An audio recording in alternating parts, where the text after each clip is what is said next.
My caravan's more. Oh, fuck yes. Welcome to the High Video Brian Russell. With me as always, Jonathan Hardesty. I'm here. Chewie Darso. Hi. Emily Blake's not here, but Sam Garrison is. Hello. Hi, everybody. I said that as fast as I could. Special guest this week, we have Antonio Lopez. Oh, hello. Hi, Antonio. Hi. Really quick, do you have anything you'd like to plug or say, go check this thing out or anything like that before we move into where have you been doing? Well, I'm going to kind of combo that because I'm going to say go check out my company, Shout Factory, which if you've never heard of them, you should have because we do all sorts of amazing cult and classic movies and TV shows ranging from like classic sitcoms like Mr. Ed, cult horror from the 70s, 80s, a lot of John Carpenter. So check us out. We got all sorts of great stuff. Like you review them, or what do you do? No, we're a manufacturer, distributor, production company. Okay. So we put them out in like collector's editions, do tons of special features and interviews, all sorts of good stuff. I was just about to say, I'm sure if you're a fan of pulp culture, you've heard of Shout Factory, but then I was proven wrong. Sorry, I'm not one of those people that pay attention to distributors. See, we use these magical things called discs that go in machines. Yeah. What? I know. Are they dived? They are. And blurry. They are one of the things that we look at in our kids' nursery and go, he's going to start pulling all those out and throwing them around. Yeah, I can attest But to we that. have no place to put them. Well, when net neutrality is gone, you'll be happy to have these discs because Yeah. your streaming services will be throttled. Yeah. So I should buy Black Panther on Blu-ray and not just digitally. Thanks, Antonio. You're welcome. Even though I had nothing to do with that movie. The more you know. Literally just told him we can buy it digitally for cheaper yesterday. But I want to buy it on disc. Okay, sure, yeah. I'm helping Antonio. I know you didn't work on it, but I'm helping Antonio. Yes. Tell that to our baby. I will. It'll mean nothing to him, but I Physical will. media forever. Exactly. Actually, physical media for home entertainment is going to be incredibly valuable to you as a parent. I know because I make special features on children's discs. I've been looking for the Disney movies at thrift stores on DVD, but apparently people don't get rid of them. No. You don't get rid of those. No, you get rid of the old VHSs, though. Which yeah, yeah. I Just can chuck buy. those. We have a VHS player. We do. Or a VCR, as they're normally called. Okay, you can school me on that. I got to get my wins where I can. Uh-huh. All right, we'll do a quick where have you been doing. I will go first. I watched Neighbors 2. Everyone's most anticipated sequel to the very well received Neighbors. I watched it while cooking dinner because I needed something on in the background, and I figured that was the best way to watch it. It was fine. Like, it wasn't as bad as I thought it would be. Cards on the table, I did watch half of it in theaters, and then I had somebody threaten to fight me when they wouldn't stop playing music on their phone, and I said, well, fuck this, I'm leaving. He and was a drunk bro wearing a mud hat and camo vest in a Burbank movie theater. Yeah, it was real weird, and he got real mad at me, and I went and got the security, and they're just like, yeah, we're not going to do anything. And I'm like, all right, then I'm just going to leave. Give me my money back, and I'm out of here. So it took me now till yesterday to finally watch the rest of Neighbors 2. And it's fine. Oh, that's sad. Yeah, right? It's so sad that you waited that long with that story to be like, it's fine. Yeah, it was okay. I like Seth Rogen and Zac Efron together. Like, I would totally watch them make out, and that's entirely what I mean when I say I like them together. You ship them. Oh, Ryan, I was completely right. When we were talking about how it's trying to be female empowering but kind of misses the mark. Oh. Here is the list of people who wrote Neighbors 2. Andrew, Brandon, Nicholas, Evan, Seth. Yeah, they're all about that female empowerment. Yeah, trying to write a thing about female sorority. Oof. So if it misses the mark. I thought you could only get white bread in grocery stores.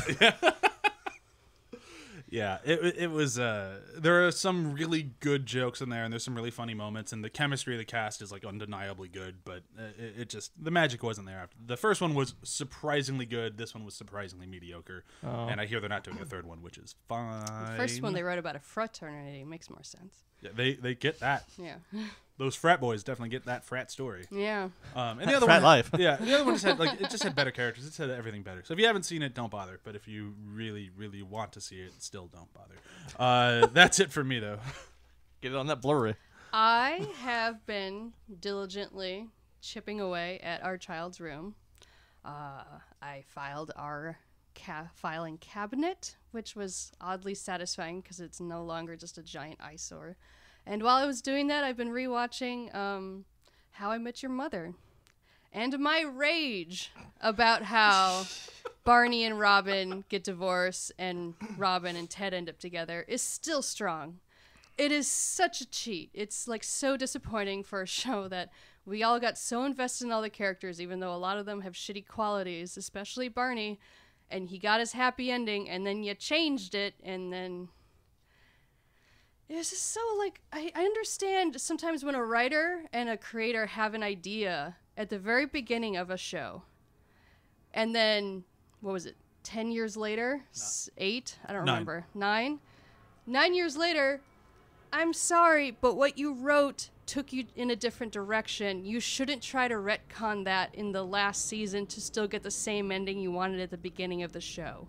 It's just such an example of you created something great, it grew beyond your original intentions, and you need to be able to handle that. Yeah, let your wisdom from all those years dictate how the story goes. Like, they already shot the kids going, oh, you love Robin. They shot it 9 years ago. Yeah, just get them back and put a lot of young makeup and skin smoother on them and reshoot it. They should have shot different options. Yeah. If they even had inkling that things might change. It's just so, like, because, yeah, you finish that show, and the idea of Ted getting together with Robin after he got to knock up the other woman a couple times is just insulting. It really is. Yeah. He's destined to be this one woman, but first he needed an incubator beforehand. It's just like, fuck you. So Ted would like Handmaid's Tale is what you're saying? Kind of. Sam, what about you? It's the message at the end of that show. It's so frustrating. It is, yeah. We're not disagreeing with you. I kind of stole the incubator thing from my friend Elizabeth, who's been on this before. She made that line after the show finished, so credit where credit's due. Yeah. All right, Sam, what about you?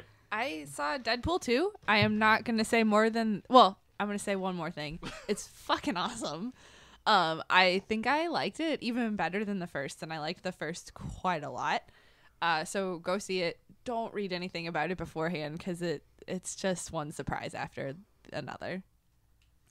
I look forward to watching it tomorrow afternoon. I really look forward to finding out who the real villain is. We will find out together. It's the people who made the trailers. John, what about you? So I watched a little movie on Netflix called Little Evil. I love that movie. Yeah, it was really fun. I'd only seen the Netflix trailer over and over again because Netflix does that. They know I like horror movies and I like comedies with horror in them. So they're like, you might like this. And had my brother Sam with me, and we were like, let's watch it. And it was fun. It was funny, and I wasn't really expecting that, actually. It's Adam Scott, right? Adam Scott, yes. And his deadpan delivery on, like, his straight man is really funny in this. Adam Scott's and it's the guys that directed Tucker and Dale. Oh, that's cool. Because the trailer doesn't look like it's going to be anything, and then I saw who made it, and I was like, oh, no, I have to give this a chance. And it's I missed that, so that's good to know. That makes a lot of sense now. Yeah, it's, like, way better than you expect it to be. I'll have to check it out. Yeah. Last but not least. Yes. Sorry, I thought you were going to say my name. Hello, Mr. Weatherman. So I've been producing some projects for Shout Factory lately, and pretty much these projects have been what I've been watching the last several months because that's all I have time for. But I'm working on the great classic underrated Disney show called Gravity Falls. If you have not seen Gravity Falls, you have to check it out. It is a great classic animated film. I'm sorry, it is a cult animated show that is kind of like Twin Peaks for kids almost. That's kind of the best way to describe it for anyone who's never seen it. Of course, I hope you know what Twin Peaks is. But it's just got great comedy, great animation, a great overarching mystery that goes throughout the entire series and has a very satisfying conclusion. So if you haven't seen that, I highly recommend it. And when we put it out on Blu-ray and DVD, it's going to be packed full of bonus features. So please do yourself a favor, check it out when it comes out. The other thing I've been working on, which is nearing completion, is the... I'm very curious to see how you guys are going to react when I say this. I've been working on Mac and Me.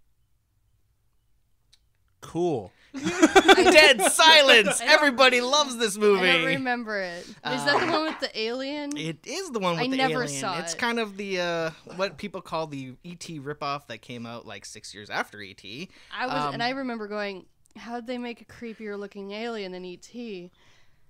That is very That's true. the one where they throw the kid in the wheelchair off the cliff, right? You are right. Yeah, okay. It's the one it's the clip that Paul Rudd uses every time he goes on That's to right, Conan to intro a movie, and it's like, nope, it's this clip from Acme that I'm just gonna do. But I've been rewatching it. I only remembered seeing it like several times as a kid. I first watched it on one of those TVs that goes strapped to a cart in elementary school on a VHS, and just rewatching it is just like, this movie's actually better than I remember, and the score is way better than this film deserves. It's like an early Alan Silvestri score, and he'd only really done Back to the Future before that, so people are like, oh wow, this score is really good. So anyway, there's going to be a lot of cool bonus features on it. Well, if you want to revisit that classic film, which I'm sure you do, please go check out Macamee. I kind of look forward to seeing it again at some point, but I haven't seen it since I was a kid. And I rented it at Sight. Nobody's ever heard of Sight unless you're from Bettendorf, Iowa. I haven't heard of Sight, and I lived across That's the what river you get, Rock from Islander. Bettendorf. Shout I out don't to even Bettendorf, Iowa. remember the name of my local video store. We had Hogan's. Oh, I had a Hogan's, but we went to Sight because I could walk there. We had Vidiots. Does anybody know that? No. I like that name. It was really weird, and it was pretty cool. They had little viewing stations that you could either play video games or watch movies there. If you wanted to watch it right there. We had a thing called Take Two Video, and I remember it mainly because Did you always have to rent 2 movies? yeah, pretty much. The deal was like 2 for something, like 2 for 2. Like they had a good deal like that. But I remember it because of seeing the original Star Wars widescreen on VHS before they get to special editions. So before all those changes were made, I got to see it in widescreen on a smaller TV, which was pretty cool. Cool. I still have my full screen VHS, which I will never get rid of. Yeah. So do we. I I miss it. remember trying to explain to old people the difference between full screen and widescreen when I worked at Barnes & Noble. They never really got it. I used to work for a streaming company called Voodoo, and I had arguments with their engineers because they didn't understand that full screen didn't mean that the image took up the full screen. Yeah. No. Yes, and I was like, no. It's full screen because it's a box. Widescreen means it's wide, but it takes up the entire screen, so it's full. Oh, boy. Well, technically, they're not wrong. Well, If you just zoom in a little bit. And it's a terrible image then. Oof. What do they think pan and scan is then? I don't think they know what pan and scan is. Nobody should know what pan and scan is, and we should all forget it was ever part of our existence. What was part of their existence? Exactly. Fuck pan and scan. I'm taking a bold stance on this one. I think you'll find Right? we all agree with you. Welcome to the Fuck Pan and Scan podcast. Where we spent an hour and a half dissing pan and scan. The movie I first remember pan and scan in was Multiplicity. Oh my god, I was going to say the same thing! Holy shit, that's amazing! I honestly don't remember what this is. What are you I just talking remember about? it looking so unnatural. It looks What so is bad. So What was this? as I remember it, like they in the full screen, like on your TV, they would move they would scan over on the frame on a widescreen picture when there was two things on different sides of the frame. They would just scan over to it instead of editing it. Yeah, so And it's a very weird thing. 'cause it was a way to try to get you the widescreen experience without having to have the 2 black bars. And they literally just scan the image over mid-scene, and it looked awful. So Yeah, unnatural. Yeah. I So don't unnatural. remember this at all. it's horrible when you see It it. is crazy that we In both were Multiplicity. Yeah, it's the same feeling that you get with those true TVs now with the true motion. Oh, yeah. It's God. that same exact motion that is in the pan and Everything scan. needs to look like a reality show. Right. That's what I call that. Are you ready to do this? Yes. All right, 5 so- minutes, right? Yeah, so from this point on, I'm letting Sam run the show. She can dictate who goes first, last, next, whatever, and she gets to run the timer, and all of this is Sam's world now. That's all I've ever wanted. No, but seriously. So we're talking about dog movies today because I love dogs. That's actually why I asked Antonio to be on, because we met at an animal shelter where we see each other every week. Anyway, so yeah, dog movies. They're one of those things that, like, it's a genre that I wish was better than it is, because dogs are better than us. What do you mean? My movie's perfect. Okay. I think that's why we let Brian go first. 'Cause he's got the most at stake here, I think. He's got some interesting things in that movie. Oh, So boy. can we just go around the table, though, and say, like, Yeah. who everyone's movie is? I have Tim Allen's The Shaggy Dog. Okay. I have the American classic, and there's no sarcasm, Beethoven. I had Frankenweenie. And I have Turner and Hooch. Brian. Are you ready? 5 minutes for why my movie is the best movie on the table? Yeah, why is the I could do Shaggy, it. the 2006 version of the Shaggy Dog starring I Tim kept Allen? telling him Why to is do it the best? original. Thank you. I love the original. Ready, set, go. Okay, so way long ago, they made a really shitty movie called The Shaggy Dog, and nobody likes it. So it took somebody with vision and power and awesomeness to come back and go, Tim Allen, we need you to be the Shaggy Dog. Who else do we need in this marvelous film? We need somebody like, I don't know, he needs a comeback. How about Robert Downey Jr.? Hell yeah. Right before his actual comeback. So I guess that means this was his comeback. So you're welcome, world. Shaggy Dog gave you Robert Downey Jr. Who else can we have in this thing? How about the one and only Mr. Danny Glover? Yeah, I think he'd be great in this movie, and he is. And then everyone's favorite person from Sex and the City, Charlotte, right? Everyone's favorite was Charlotte? I don't remember. Anyhow, so this movie is great for many, many reasons. Mostly, and if not only because, when you think of Tim Allen, what's the first thing you think of? Everybody say it with me now. Physical comedy, right? Everyone loves Tim Allen. Drugs. Cocaine. Everyone loves Tim Allen's both his physical comedy and the fact that he was in Toy Story. And you get both of those in this movie. You get Tim Allen doing wonderful physical comedy when he's running on all fours like a dog, and it's hysterical as he's chasing a cat all throughout town, and it's funny, and it's great. And he gets in front of Craig Gilborn's car, and he has to slam on the brakes, and his dog goes flying into the windshield and does the whole, like, boom, and then slides down the window thing. Always classic. Forgot where I was going with that part. But I got really just lost in the movie because it's so great. Anyhow, so moving on beyond that, this movie has such wonderful things in it, like teaching you that you need to be yourself. You need to stand up for animals' rights. You need to trust your children and let them be who they want to be, not try to be who you want them to be. Like, for example, Tim Allen wants his son to be a star football player in the same position that he used to have. And unfortunately, the kid would rather just be in Greece. Side note, the kid looks exactly like friend of the show, Elvis Kunish, and it drives me insane. Moving back to the show, though. So he just wants to be in Greece. He wants to be the star of Greece, and he's the best at it. And as a dog, he hears him talk about this horrible moment where he's like, I'm just not good at football, and he's going to make me quit football, or he won't let me quit football unless I start flunking my classes. So I'm going to purposely flunk my classes so that I can go be in the musical, even though most high schools still wouldn't let you be in the musical if you're flunking classes, but whatever. And as he hears this as a dog, he's just heartbroken because he's just not being a good dad. So he uses his dog powers to be a better dad and says like, no, be who you want to be, son. And the kid's like, okay, cool. And then he goes off and bees that person. And B's that person. Yep. English. I speak as good. The best thing in this movie, though, for me, will always be Robert Downey Jr. because this is right before he got his comeback, so he's still kind of meh. But he's really not phoning it in, and that's why he's as funny as he is in it. Like, partway through the movie, Tim Allen bites him, and if I kind of breezed over this part, but Tim Allen turns into a dog because another dog bites him, and kind of like Spider-Man, he gets magical dog powers. So at one point, Tim Allen then bites Robert Downey Jr. You don't see him turn into a dog because they definitely leave that as an open door for the sequel, which we unfortunately never got. But in this one, like, so you have Robert Downey Jr. trying to do these like really important court sequences, and he keeps just kind of like growling, and then Tim Allen gets him to go fetch, and it's just like if Tim Allen's physical comedy wasn't enough, you got Robert Downey Jr.'s, which is also fantastic. How much time do I have left? 1 minute and 20 seconds. Oof. A minute and 20 seconds to talk about the other great parts of Shaggy Dog.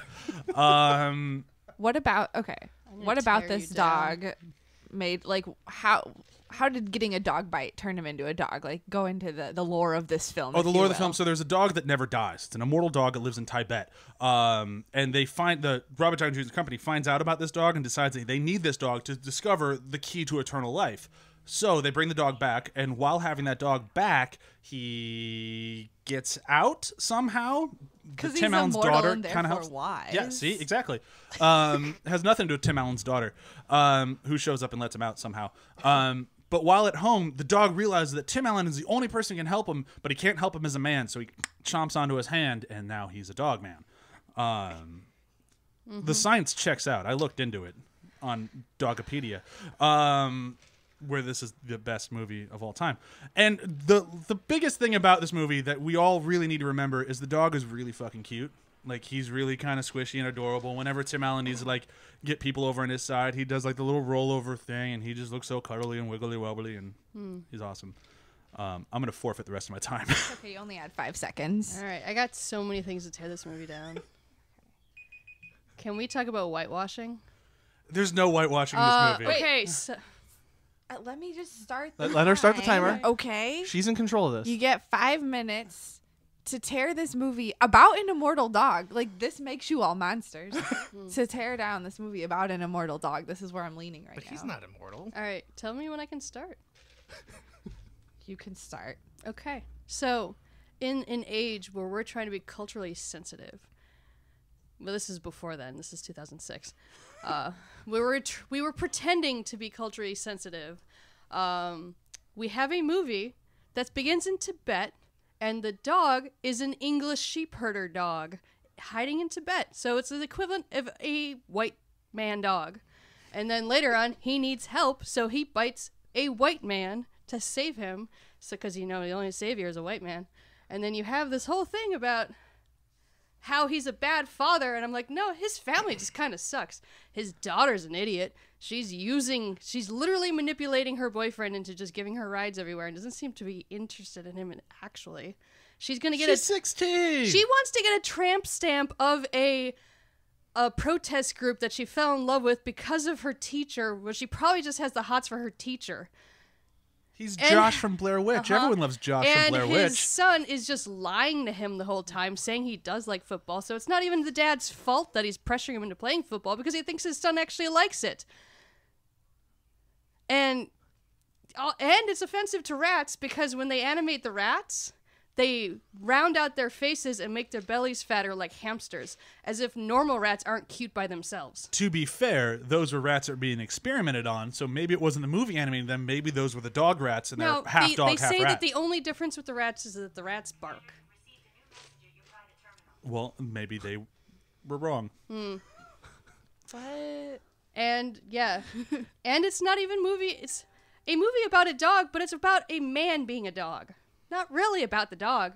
The actual dog is just kind of in the background most of the time. I see nothing wrong with that. The dog is the man. The man is the dog. He is the Shaggy dog. There's like the whole Anyone movie- else got anything? But is he a man or is he a dog? Yes. Okay. So this might Flawless not movie. even be a dog movie. It's not It's really. totally a dog movie. You can't just say it's not a dog. Your whole movie's about a family where a dog shows up. That's not saying that's no, not. there's a lot. I'll get into Yeah, mine. yeah, we'll get to your movie too, with robot dogs. Uh-huh. No, but least- like, does anyone else have any beef with this film? The CGI is awful. It was 2006. It's a Okay, product of but its time. 2006 we had At that point, we already the had Lord of the Rings, yeah, and we had The Matrix. How are Yeah. you telling me that the CGI shouldn't be that good? How many dogs are in the Matrix and have Lord of the a Rings? 0. panting- This is How the many creatures are in the Lord of the Rings? And really, isn't it There's crueler? wargs. judge. Isn't it There's cruelty? wargs. Like, you need to stop. You're treading on thin ice here, buddy. Wargs of wolves, not dogs. Definitely not shaggy dogs.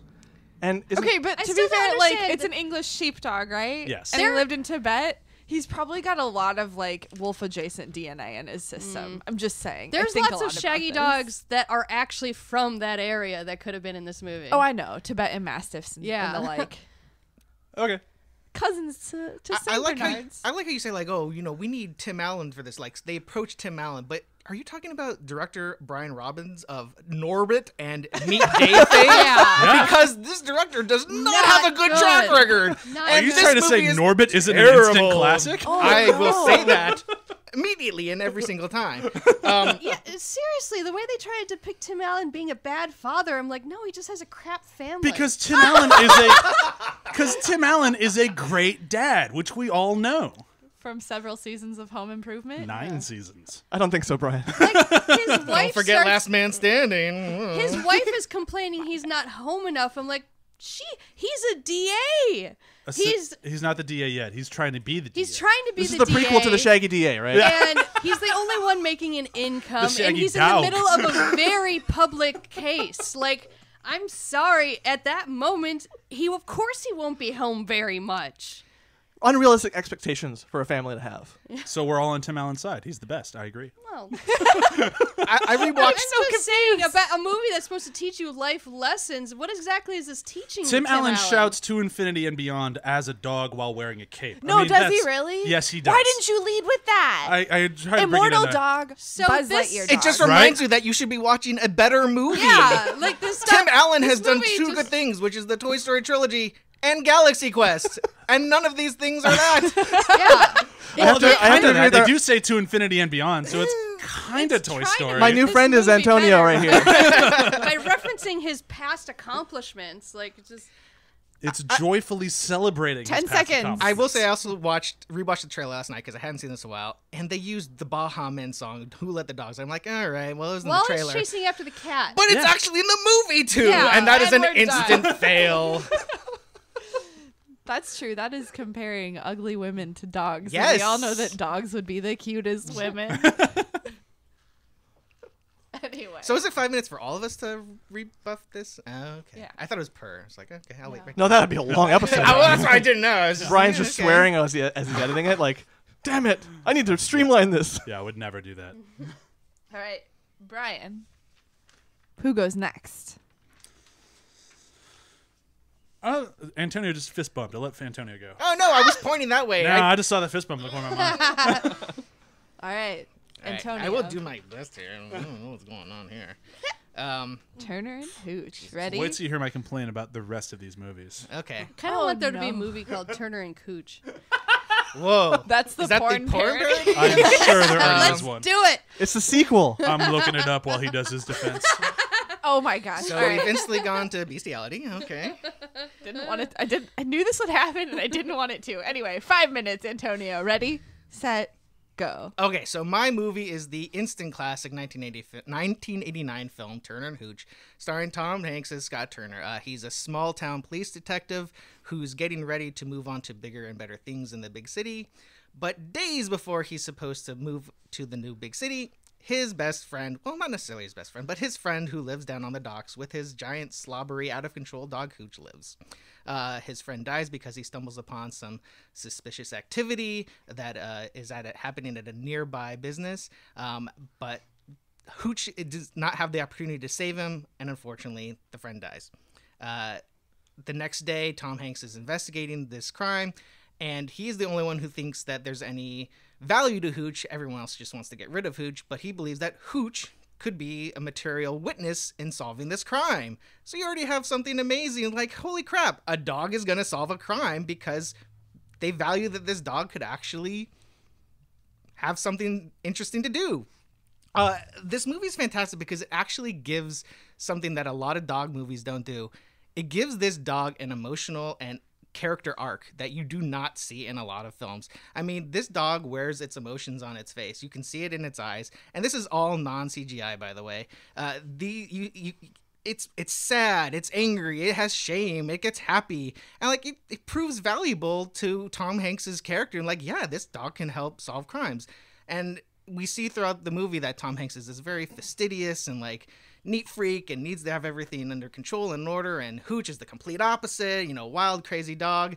And Tom Hanks learns through Hooch that, like, okay, I need to kind of let things go, and kind of also, this is the dog that I need to work with. I can't expect the dog to work with me, which is another amazing thing because it validates the fact that dogs have emotions, and you can't just dismiss a dog with emotions. How much time do I have? You have 3 minutes. Oh, wow. Okay. This also is like one of the first few films that showcase the fact that Tom Hanks can be a dramatic actor. He had just done a bunch of comedies in the 80s, like, Money Pit and Volunteers and the classic Big. But this is the first one that really be like, okay, he's got some good dramatic chops as well. You get a few more of these comedy drama mixes after this with like League of Their Own and Sleep in Seattle before he goes like full drama and like Philadelphia and Forrest Gump. So this is like one of these great bridge movies that shows like, hey, Tom Hanks, you're a really good actor. We're going to put you in more things. So this movie also contributed to Toy Story. Yes. There's the bridge. Take it to the bridge. I think this is one of the few movies too that, and then spoiler alert, there are too many movies that feature dogs that kill off the dog for a cheap emotional moment in the movie. And this is one of the few movies that, yes, the dog dies, but there is a reason for this dog dying. You know, this dog has its own emotional journey from being this crazy out of control dog to kind of being like, okay, I can work with this other person who isn't my former owner, and saves Tom Hanks' life in the end. The dog's death means so much because Tom Hanks in turn is like emotionally devastated by everything that happened. You know, he's grown out of his shell of being this neat freak to being like, oh, okay, I really care for this animal that, you know, this dog destroyed his house and his car in the beginning of the movie. And he just has this arc of like, okay, I can change. I can be something else. And this dog is the one that got me there. And I think the last thing I want to say about this film, and I'll forfeit the rest of my time after that, this movie has Reginald VelJohnson as a cop. And anytime Reginald VelJohnson is a cop is an instant classic. We're talking Family Matters, we're talking Die Hard, we're talking Ghostbusters where he plays the prison guard. So Reginald VelJohnson as cop, instant classic. You have 55 seconds. Well, it's okay. What's the lore behind it? There is no lore. That's what's great. This is a movie that treats a dog like a dog. You know, dogs don't need to have any gimmick. He's just a dog. He is crazy and out of control. He's just being a dog. They do that. I love it. What kind of dog is Hooch again? Hooch is a Bordeaux, also known as a French Mastiff. Oh, they're so cool. Also, cousins of the Saint Bernard. I didn't know that, so don't look at me like I'm trying to cater to the judge here. Anyway. No, I like these factual interstitials. These are pretty neat. I have to say that for one of the things that actually is very enjoyable in this movie, you do not reference it one bit. Uh-oh. The Hold on. slight homoeroticism between Tom Hanks and the dog when he's trying to give him a bath in his underwear. That's weird. And then they end up tossing on his bed, and that's when they really start to why bond. you gotta make it? This is That's fine. homoeroticism? Between a man and a dog. I mean, I will say you get to see a great moment where Tom Hanks eats a dog biscuit because he wants to be like, hey, what's so good about these Yeah. things? Tom Hanks in his underwear. They man. really... He actually Right? looked very good in that blue tidy. It's not. They're they're black blue, tidy but the whities. five They're minutes black. is The 5 minutes is up. Is it? Yeah. To tear him down? No. The 5 minutes. That was fast. You said his good. You were part of the good parts, I guess. All right, I got someone on my side. Yeah. Well, All right, tear it down. It is a movie about a dog. no, I but- didn't say go yet. Oh. I thought you did. I love this. No. Points Ready. off on Beethoven. Set. Go. She said go, you can go now. Does anyone else want to start? go for it. I keep starting. You were ready to go. I Angry just really Chewie. want to win this one. So did I. I do love this movie, but it is a co-star situation. It is a Turner and Hooch. It is not exclusively about the dog again. And the dog does fulfill a lot of stereotypes of just destroying his life, where everyone's fear of having a dog. And it's kind of weird. And it's always a weird message of like, you just need to accept that this dog is going to destroy your life and you need to adjust for the dog. Like, I those- find not that nec- very realistic, though. It is. But it's also I not just- true. I just- they do. Because you see the dog. Guys, I'm just trying to say what the message of the movie. You see the dog has like a terrible upbringing with this guy who lives on the docks. The guy gives him beer for crying out loud and dog doesn't bathe loved him. it. I know he does, but that's all he The dog knew, so was that's very all he knows how to happy. react like. I would say my biggest thing with this movie is that it gets in the way of people getting dogs. Because I know a lot of people who have seen this is way back in the 90s, but I knew people who had watched this movie, specifically a friend of mine who grew up behind my house. When we watched this movie, they never got a dog because this scared their dad off of getting dogs. 'Cause, What? like, it's Really? too destructive of an animal. Well, because the only thing you remember from these are like the trailer bites with the dogs, and if you're already apprehensive about getting a dog, that could happen where it just taint your view of dogs. Like- Even though if you watch the rest of the movie, you get what's going on. Like But between this one and another one on the table we'll get to later, I like that the other two movies, including The Shaggy Dog, do a great job of showing how great dogs can be. And Only if your dad is a dog. well, yeah, I see nothing wrong with this. wouldn't that be sweet? Dude, my movie shows how amazing and beautiful a dog can be. I hear you guys talking about your movies, but not Yeah. my Well, that's movie. but your Well- movie, your movie itself is a decent movie. Like, it's not a bad movie. I just don't think it's a great dog movie. Like, it's a great Tom Hanks It's a movie. great Like, buddy I love. cop movie. It is Yeah. a great buddy cop. that movie, has yes. a dog in it. And it's, yes, I mean, there's so many The dog other is the terrible other side buddy of the cop cop. movies like See Spot Run or Canine, and this movie is clearly far better than all that. Yeah, but like it's just because it's a decent like kind of mystery movie, but like the mystery of the movie is like making Tom Hanks figure out how the only witness of a crime was a dog and how to get him to make him help him solve the crime. Like it's an interesting plot device, but it's not like if I want to watch a movie about an awesome dog or something cool or fun with a dog, I wouldn't go Turner and Hooch. Like I watch that one if I want to watch a cool Tom Hanks movie and watch him play opposite of a dog and see how good of an actor Tom Hanks can be because his co-star is a dog. But I don't that's see awesome. how that's bad for And there's the also movie. kind of this thing with comedies about dogs where I don't know if you guys have already mentioned this, but like it kind of paints them in this negative light, and there's kind of like this joke at the expense of the dog, more or less. Like, look what this dog is doing, invading on our turf, and it could be that there's some realism to that, but Wait. there's also kind of a negative feeling that you're supposed to So- emote from that. Does this movie explore the humanity of dogs, or does it treat them as like comedic fodder? Like, answer that question. This Both? seems to be the question. I think this movie does a very good job using a dog as comedic fodder without really because there is an emotional arc to it. I'll give it that much, but it never really paid off for me. Like the reason that I watched Turner Hooch is for the funny parts of the dog acting out and like, oh look, the Yeah. dog locked him out of his apartment. How funny! And it's like that's not like if I watch a dog movie, I want to watch it about how awesome dogs can be. And this one's more of like what a pain in the ass a dog is. And the dog is very much in service of Tom Hanks. He's servicing Tom Hanks's needs, and then he helps Tom Hanks find a mate at the end. And there's something to be said about when you're trying to play off Tom Hanks. It's like Tom Hanks is the star of everything that he's in. Like even, with the great Tim Allen in Toy Story, it's still the Tom Hanks show. Bullshit. You just lost. Okay. I'm just kidding. Wow. Well, I hear a lot of you guys saying like, "Oh, this is Why the did movie he you just show people lose? to." I don't Because Buzz understand. Lightyear is the real hero of Toy Story, and Woody's just an insecure prick. All right. I hear you guys saying like, "This is a movie you show people not to, get a dog and dissuade them from getting a dog." But I think I think you're seeing it just from the beginning. Like, yeah, it's because he's destroying everything. And I think that's a lot of what misconceptions people have is that dogs just destroy everything. And this movie shows you like, well, no, that's not true. A dog just needs to know, it doesn't have to just be that kind of an animal. I agree with you in outside of the movie, but I don't think the movie Yeah, does a the great job movie showing just says that you need to turn. get rid of all your nice stuff. Just accept you need to get rid of your nice things. Or Especially at the end when he gets 4 or 5 new hooches, and they're just running Wait, everywhere. there's puppies? There are puppies because before he died, he has He got to babies. have sex. Yes. The dog got to have sex before he died. There's It's a very baby hooch at the important. very end of the movie. Yeah.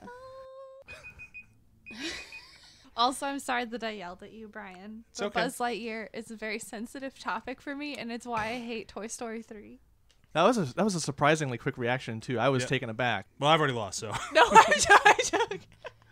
You I declared just meant it. you lost this argument, not the battle. It's As okay. the judge, Oh, no. the I said- Shaggy dog is still in the running because it might have given us both Toy Story and Iron Man. You know? It definitely gave us Iron Man. Toy Story existed in the early 90s. Who's going next? Okay. Didn't give us Toy Story, but it's part of it. Who? Yeah, Antonio. Pick who's next. I'm gonna go with Beethoven. Beethoven. Oh, if you say it one more time, it summons the Saint Beethoven. Bernard. Damn it. Hi guys, what'd I miss? All right. Oh my God, it's Tim Allen. No. Everything is better. Where the drugs at? All right. 5 minutes, Chewie. Oh. Show me what you've got. Go now? Go now? Yeah. Okay. All right, guys. This is a battle about dog movies. And my movie is about the dog. It's about Beethoven. Beethoven has the most agency out of all your films. Beethoven is the first thing we almost see. Beethoven gets to choose his owner. There's a girl who tries to adopt him. He didn't like her, so he peed on her. She put her back. And then he just kind of walks into this family's house and goes, "This is where I live now." And that's the way it was. Beethoven also gets to choose his own name. Like, they're doing the hat thing, and they're like, no, no, no. And then Beethoven barks Beethoven, going, "I want to be this." And they listen. This dog has the most agency. You follow him around the town because he knows how to get out of his enclosure. He's very smart. He's not just a part of this family. He kind of owns the family, and he owns this town. He walks around. Everyone knows who Beethoven is. No one questions that there's a giant St. Bernard just rocking around. People give him food. He just goes up to the window, and they're like, "Oh, don't worry, I'll bring you the donut right now, Beethoven. Sorry for making you wait." And then Beethoven brings that food to his own little buddy in the alley who he's hanging out with. He knows how to take care of his buds. Beethoven, like, seriously, this is a movie about the dog the entire time. And then he helps bring down some, like, just comedically cartoony, over-the-top villains. Because the villain of this movie is a local vet who, for some reason, is contracted by the government to test out new ammunition to find out how much they explode heads. And he wants to explode dog heads, I guess. What? And then he has... You just lost. It never happens because Beethoven stops it. And you have Stanley Tucci and Oliver Platt playing two goons. They're not even henchmen. They're literally goons. They're so over the top. They capture these dogs, and then they don't really know what they're doing. And they have them in these cages, and they bring them to the evil lair, and whatever. And those are the villains this movie. But then there's also another subplot of the dad trying to expand his business with David Duchovny. David Duchovny's in this movie, guys. Sexy David Noted Duchovny. sex addict David Duchovny. Well, with that face and that body, I mean. He's got a weird looking penis. I haven't seen his penis. Why did you see his penis? It's in a movie. It's real lumpy looking. But Beethoven doesn't like the deal because his owner's not looking at the contract. He's just too excited to sign it. So Beethoven wraps his leash around the chairs and the table and runs off, literally pulling these people away from his family, going, these are bad people. Agency, guys. Dog's got agency and can think for himself. How much more time do I got? You have 1:45. All right. And this dog just totally, he is the man of the house. I mean, the dad, played by, I always forget his name. Charles Grodin, who's married to Bonnie Hunt. And, you know, he wants to think he's the man of the house, but he lost that the moment Beethoven came in. Because Beethoven, when he's walking around the town, visits the kids at school because he cares about these kids. He cares about their upbringing. And he helps the daughter in her dating life, where he literally goes up to the boy she likes, goes, here's a stick to the human. And the human grabs the stick, and then he pulls the human over to the girl to be like, all right, here you go. Like, he serves up a boyfriend on a platter for her. And then, later on, the little brother, played by Christopher Castile. Oh, you're going to bring him up? He's getting bullied. And then Beethoven knows, I need to help him rise above the bullies. So he goes behind the boy. So then the boy thinks he's like the one that's going to like beat the bullies. And the bullies get scared. They're scared of Beethoven. But the boy thinks they're scared of him. So it helps his self-esteem. Beethoven knows psychology, guys.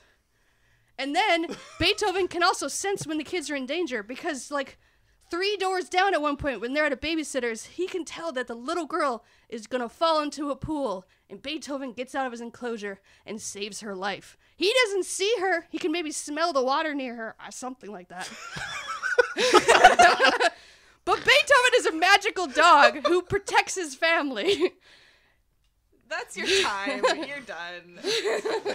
Smell the water. Classic St. Bernard power. I mean, I hope you have an alibi because you murdered me many times. Oh my god. All right, guys. I kind of wish I were arguing this episode. Anyway, I go for it. Tear it apart. Tear me down. Okay, so on a table where you have both Frankenweenie and the classic Shaggy dog, this is the most unrealistic movie on the table. Not saying that's necessarily a bad thing, but it does create some severe problems. But the thing that's the biggest offense in this movie is that fucking kid. He is the worst actor. He is the dorkiest dork. He drives me up the wall every time he's on screen. Like, he makes the movie unwatchable. You have one of the most adorable dogs in cinematic history, and it's ruined by this fucking kid. The movie's not about the kid. The movie's about the dog. Oh, and you talk about Shaggy Dog having a shitty family. Talk about a shitty family. These kids suck. Like, the little girl, like, literally, she's the most idiot kid ever. She's just walking near a pool, and she's like, well, I guess I'm gonna drown now. Like, But Beethoven saves her because the movie's about Beethoven. Beethoven, the robot dog. Like, It's never a robot. Every now and then it might be a But here's the human in question. a dog suit. Does the Wait. Does the kid Beethoven deserve doesn't it? have a real Saint Bernard in it. No, It does. it's a real Saint Bernard majority of the time, except when he but it does saves... swap out for animatronics and for a human in a dog suit. Well, which because- none of the other movies on the table do. Okay, the scene is him dog paddling out of the water to get the girl out of the water. And I'm sorry, sometimes you can't train a dog to actually... You can like they literally make dogs that Yeah, do you that. literally can Well, do that exact This thing. Saint Bernard didn't, so whatever. Newfoundlands do it just by It's instinct. actually really funny because then you're watching it and you can tell that it's a human in a dog suit, and the way he's trying to dog paddle is totally ridiculous. So what you're saying is that the dog that they got for this movie is kind of a diva. Ooh. I don't know. Sounds like a bitchy dog. It's a beautiful Get it? dog, though. Get it? It was a boy dog. Damn it. Yeah. Well, you were talking about my movie being a bad reason for humans to get a dog. Oh, This yeah. movie's far worse. The dog destroys the house, and No, he Charles doesn't. Grodin is always complaining. Oh my god, the dog. He The scene where gets some mud in the house. I didn't know Some it- mud. I didn't know the bed Agent- is destroyed. Your dog ruined a stereo and actually chewed up a couch. My dog just got some slobber and dirt and stuff. I didn't know All over agency the could be entire so messy. house. Over the entire house. It's a much Oh, my bigger God. dog. The scene where like it's in all the trailers, of course, but Uh-huh. like when he walks into the bedroom and Beethoven's just on the bed, the entire room's already destroyed, and then Beethoven stands up and does the Yeah. which Tim Allen also does in the Shaggy Dog. But like, But that's CG'd in your movie, the water coming off of him. oh yeah, no, I'll give you, it's real, but it's also just like what the fuck. Like we'll talk about a bad dog owner. Like he doesn't know what he's doing, and like that's the one thing I can say about the rest of the movies on the table. The rest of the movies on the table, the people are good dog owners. Your movie is completely like Beethoven doesn't need an owner. what a Beethoven take- horrible idea for a dog owner. I don't need to take care of this dog. You have the idiot kids, and then you have the horrible Beethoven dad. takes care of himself. And then Also, Bonnie you Hunter said just at one disappears. point he eats a donut. He gets, I don't know, it's like a bear claw or something. He Yeah, goes, people just give him junk food he all goes the to time. the like local I'm just bakery saying, and he most stands Saint outside Bernards the. have grain sensitivities. It's part of the breed. Technically, he This dog's brings got that the show. shits all the It was time. the human in the dog suit when they ate it. So it's Technically, Or you the don't animatronic actually dog. see Beethoven eat that bear claw. He brings the bear claw to his buddy in the alley, the Russell Terrier, and he eats the bear speaking claw. of that Russell Terrier, this poisons movie his has legit animal cruelty. When Stanley Tucci picks that Russell Terrier up Oh, by yeah. his scruff, I'm watching him like, this is not okay. They're hurting this dog for the But movie. they No, beat do up they the really? humans. The humans die. Yeah, not the No, they actors. don't.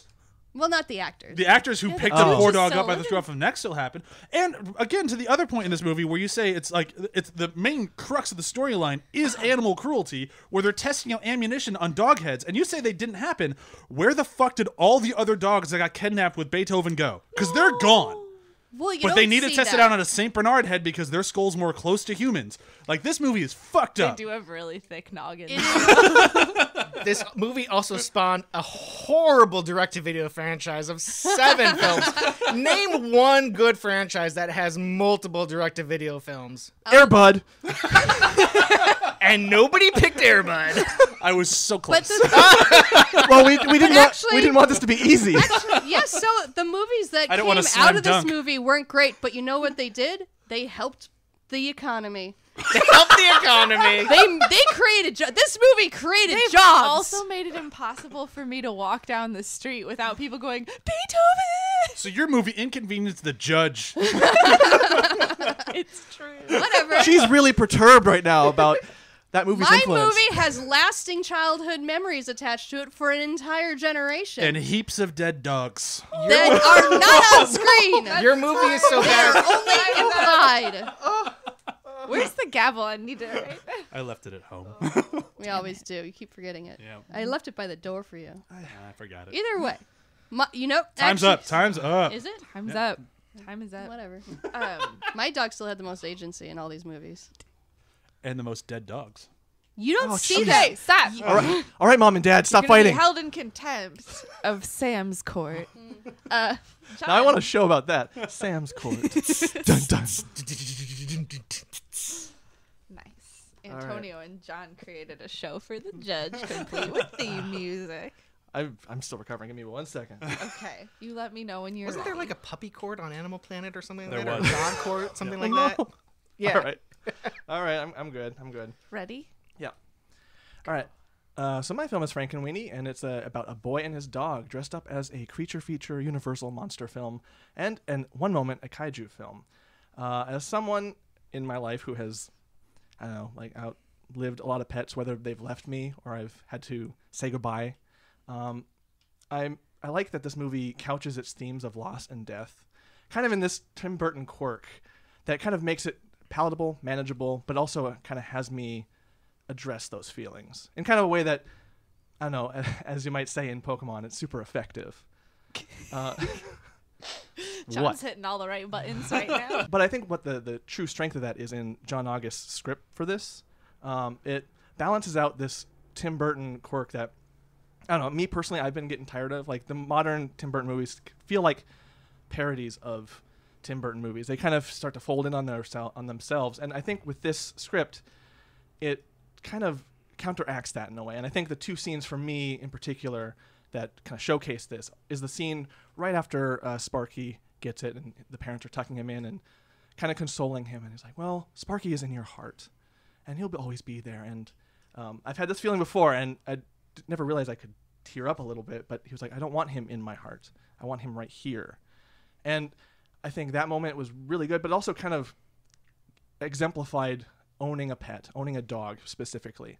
And it made me think of, there's another scene later too where Sparky realizes, or kind of comes to grips with him being resurrected from the dead, and he kind of falls asleep on his gravestone. And there's this shot just as it backs out, thunder, lightning, he's kind of sad, like somber on his gravestone.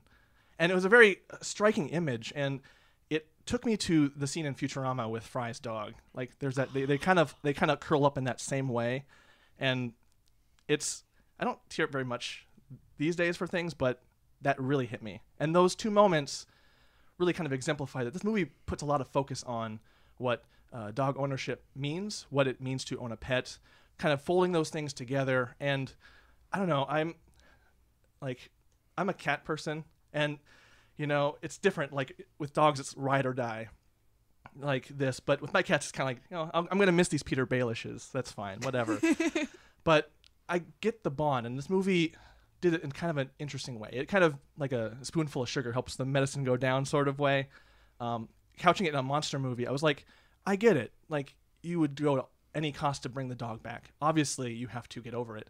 You have to move on, and moving on sucks. But this kind of plays out if you don't move on, and kind of that lesson. And I really thought that exemplified in a really good way what this is all about. And I think the movie also takes some time to speak about nostalgia in kind of an interesting way, because the movie's chock full of nostalgia references to older films, older horror, and but it uses it in a way to kind of indict Victor. Because, I mean, what he's doing is not right. He's trying to forcefully bring back the past, and even though he does miss his dog a lot, he's going against what is supposed to be and bringing the dog back to life. And it's at the same time, I agree with, like, I'm with Victor the whole way. Like, so what? So what if science is not, like, so what if this science can also bring things back to life? Let's do it. I miss my dog. And I find myself agreeing until the very, like, I find myself on that journey with him because of Sparky. And I think that's kind of the biggest strength, is Sparky himself is a presence in this movie. Everything kind of reflects him in some weird way, and the way he interacts with the town, he goes out and about, and everyone kind of reacts to him. Everything kind of feels like it's a reflection of him in terms of its quirk and its weirdness, and all kind of bundled in this cute little ball of bouncy flesh. I want to give a shout out to, just kind of as we wrap this up, that Catherine O'Hara did a really good job with her voice work. She plays a couple different roles, and I never remember it until I see the credits, but her gym teacher was hilarious. And she plays the weird girl with the creepy cat. And that's a very accurate cat. Like, I'm a cat owner. That's what they are. They're villains. They're little bat villains. And, like, yeah, if my cats did happen, that would happen to them, too. But I think her voice work is great. And Martin Short was also in this as the dad. His voice work was good. Kind of in that, like, I know that voice from somewhere, but where? They got Martin Landau to be the character of Mr. R. I'm not going to try to pronounce that name because it's hard to say, but his speech about how he wants to teach kids science by tearing their heads open and getting inside their brains was just humorous gold. And I think all that And that's it. Oh, yep. All right. thought 5 I- minutes. I thought I wouldn't beat the time. I thought I'd beat the time. Cool. You killed it. Ready? Well, I didn't kill the dog. No. I would never. It's another dead dog movie. Oh. All right. Ready, set, go. For a review about a movie about a dog on a Battle of the Dogs, you talked about the dog for maybe a minute of your 5 minutes. Probably less.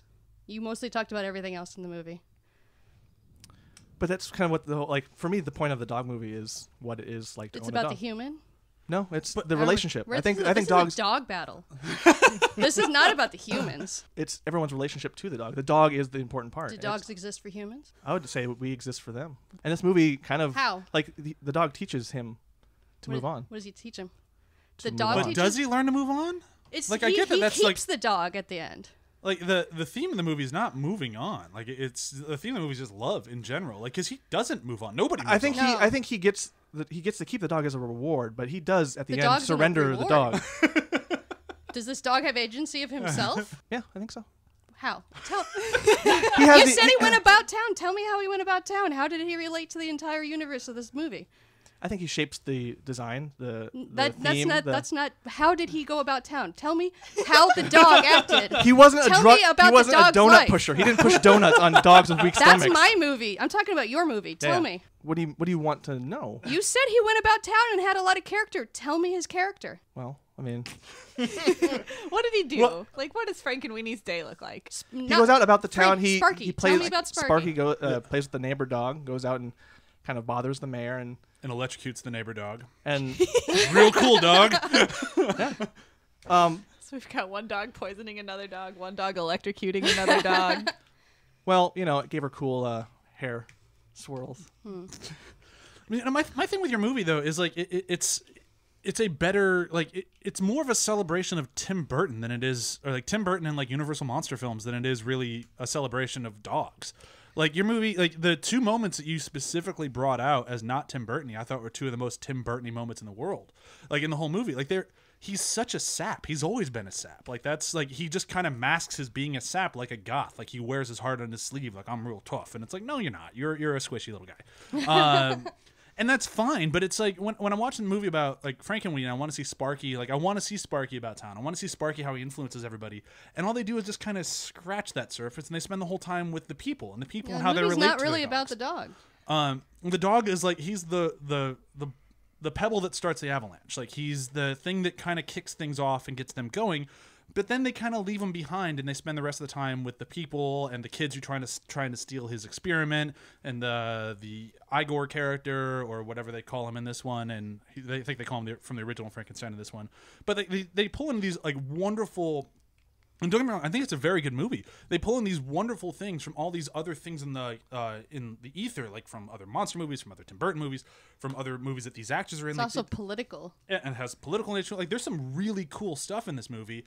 Unfortunately, I don't think any of that stuff is really Frankenweenie. I don't think a lot of it's Sparky. I think Sparky's just kind of there to be cool and an inciting incident, and then he's just kind of forgotten. Like, and I think it's really does a disservice to the dog in the movie. Yeah. Well, and all that cool stuff is done so much better in his original short film Yeah. that this movie is based on. He's been trying to make this Is the movie short film actually about the dog? more so than the full length movie is, but like it's just so much better because it's so much more condensed. It's like a half-hour short film. It's live action, done in black and white with like a real dog, and you just get so much more of an interest in it. You're invested in it so much more than in this animated movie that just, I don't know, everything's just more about like the slapsticky kind of jokes. Yeah, I think that's kind of like my biggest takeaway from it wasn't the dog. It was like I loved the crazy girl and her cat. It ended up being more about anti-science than anything else. Because even when they talk about how it's wrong it is for the town to start vilifying the science teacher, all the science experiments except for Sparky fail. And start attacking the town. And there's something to be said with every other movie on the table today. My favorite moment in those movies is always about the dog. And like every single one of them, there's some moment with the dog that's my favorite moment in the movie. Frankenweenie, no. Like my favorite moments in the movie are with people or with characters. Like I love it when the science teacher quits. Like his entire speech is hysterical, and none of that has to do with Sparky. And I feel like with a movie like this, Sparky should be the star of the show, not just kind of the guy in the wings, just kind of manipulating things. Like you said, you're absolutely right. He does manipulate things. He does kind of shape things. But then that's what we're watching. We're not. All right. So, this is interesting. Now you need to make a decision. I know this is tough because John's argument was genuinely beautiful. I just as a note, just as like a little PSA, I do think it's really important for people to see the hardships of dog ownership when they watch a movie, because I think Antonio can attest when dog ownership looks too good, you get a lot of irresponsible dog owners and then they return them to shelters and it sucks. So I think seeing the hardship is actually really important, and I'm glad people brought that up. Dog ownership is hard. They do ruin your house, and it's worth it. And it's heartbreaking, and you know it will be heartbreaking. Anyway, so that being said, John, your argument was great, but also their arguments tearing you down were very worthwhile, so I have to mull that over. Chewie. Beethoven does have a lot of agency, but I worry what he's doing with that. No Saint Bernard should be left unattended for that long. He controls himself. He's his own dog. I do appreciate that Hooch was treated as he was elevated to the point of like being a human and a co-character. I think him being the co-star and like having expressions is probably the most important. Brian. I chose the best movie. You chose from a hat. Wait, did you really? I had no idea what to pick. So I'm like, that one. I mean, the best thing about this movie is Robert Downey Jr. And I Right? can't imagine how hard it was for him to maintain his newfound sobriety on a set with Tim Allen. Like, what was he thinking? You did a lot of coke. I did a lot of coke. I've Do you made a want to do huge coke? No, never mind. Never mind. So I had amazing Coke stories. Yeah. Offset. I made a huge mistake. So unfortunately, I do think Shaggy Dog is out. No way. Yeah. I think as much as it pains me, Beethoven is out. I'm sorry. Forget for shooting so many dogs in the head. There's no dog that actually gets shot in my movie. That's all implied. You are inflecting. So I am down to Turner and Hooch and Frankenweenie, which is kind of like, yeah, that's about right. But I think their points that Frankenweenie is more of like a catalyst than he is a legitimate character are legit. Mm-hmm. And I do think it is odd that the dog stays at the end. As much as it kills me, and I would love an immortal electric dog. He was rotting. Yeah, that's kind of nasty. I can fix it. So I got to go with Turner and Hooch. Woo! Honestly, if you didn't, I would have been very upset. Yeah. That's why there was dead air at the end. I had it's a hard fucking movie to nothing tear for down. that There is that too. It's hard to express that I have no complaints about the movie. Yeah, when I have to have everyone's complaints about the movie. This was really good, but Yeah. this was really good, but. Like, So Turner- yeah, Turner and Hooch, easy peasy. I specifically didn't pick Turner and Hooch because I thought Chewie was going to pick it, and I'm like, all right, well, I can't. Well, then I'll just go for something random, and then she didn't go with Turner and Hooch. I'm surprised more people didn't pick animated movies because. Honestly, the I dogs haven't do seen get that to many be I had animated thought of dog maybe movies. doing All Dogs Go to Heaven, but I hadn't seen it enough to like really remember it. I was actually also really torn between Homeward Bound Yeah. and I was also White Fang, which is a fantastic Homeward Bound at the end. White Fang's about When- a wolf, not a dog. film. It's a half wolf, half dog. but Uh-oh. still mostly wolf. Oh, or How is half mostly? Because he lives in the wild. Oh my He goodness, lives with- Chewie, that's dog he lives racist. She's like, one drop and it's a wolf. He lives with Native Americans Well, and is later okay. forced to be a All dog fighter. canids, They do say all if it's a- canids are wonderful. But they do say if Oh, you ever man. try to own a half wolf dog, that you have a host of problems to deal with that are way more complex than a normal dog. No, A friend it of was- mine had a wolf dog, and it was the sweetest animal in the entire world. His name was Bear, and he just liked to cuddle. He Was it awesome. actually a half wolf, or was it just a Oh, yeah, he had husky yellow that- eyes. Like he was full blown. Yellow eyes? That's a. Yes. I didn't know that was a differential. But yeah, I think like that's mainly the reason why I picked the movie was why I said just like I'm weird when it comes to pets. I've had cats and mostly cats, and I've gone through so many animals that like it's like the attachment's weird. Like what would make me attached to a dog? Not being not very much a dog person. And the only dog I ever had was a Dalmatian who tried to kill college students walking to and from local colleges, and who ate its own poop and ran away in the winter. College students deserve it. Your dog was in the right. Right. Now in that wisdom, I'm like, you were a saint. I just wanted to choose a movie that was really about a dog and had a happy ending. Yeah. Well, I will There's say not that many that are really about the dog and have a happy ending. I was originally going to go with Beethoven because it is the movie that my sister and watched endlessly one summer that we used to convince our It parents is to such finally a good get a kid dog. movie. It is a great kid movie. I just It's wanted to see if I could also defend a Shaggy John Dog. Hughes movie, which is surprising. I love the original. Oh, but he Shaggy wrote it Dog. under a pseudonym. Edmund Dantes. Yeah, I didn't talk he knew about how the bad it was gonna creators. be. Ivan Reitman and John Hughes. Oof. All right, we should bring this thing to a close. We can do a quick round of plugs, and then we'll get out of this thing. Be sure to check out ATHpod.com, where you can find all of our articles, you can find all of our episodes, you can find the currently episodes of Venture Bros, Venture Brothers podcast. And then coming up in about 2 to 3 months, we're going to have a lot of big changes and stuff. And I say 2 to 3 months as of this recording. It could be tomorrow for all I know when this episode comes out. But we should have a lot of cool stuff coming out, and I'm really excited about all of it. But I'm not going to spoil any of that for you now. That's it for me. Anything played now? Our YouTube channel, as always, our Spotify playlists. We keep trucking away at those, and those are still very awesome. This week's is a little funky, but I don't have to say what it is because who knows when this episode comes out. Yeah.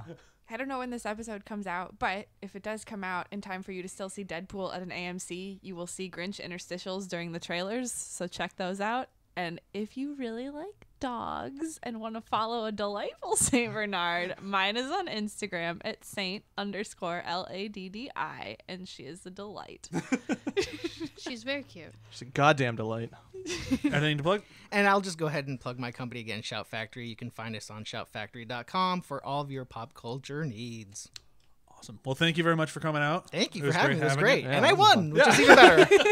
I could be wrong. I'd have to go through my history, but I believe you're the first guest to have won in a very long time. Yeah. Ooh, Yeah. wonderful. So congratulations. Thank you. It's a big deal. There's no prize. No, the the prize is having been here Yeah. Aww. and talking dog movies. Okay, so thank you everybody for listening, and bye.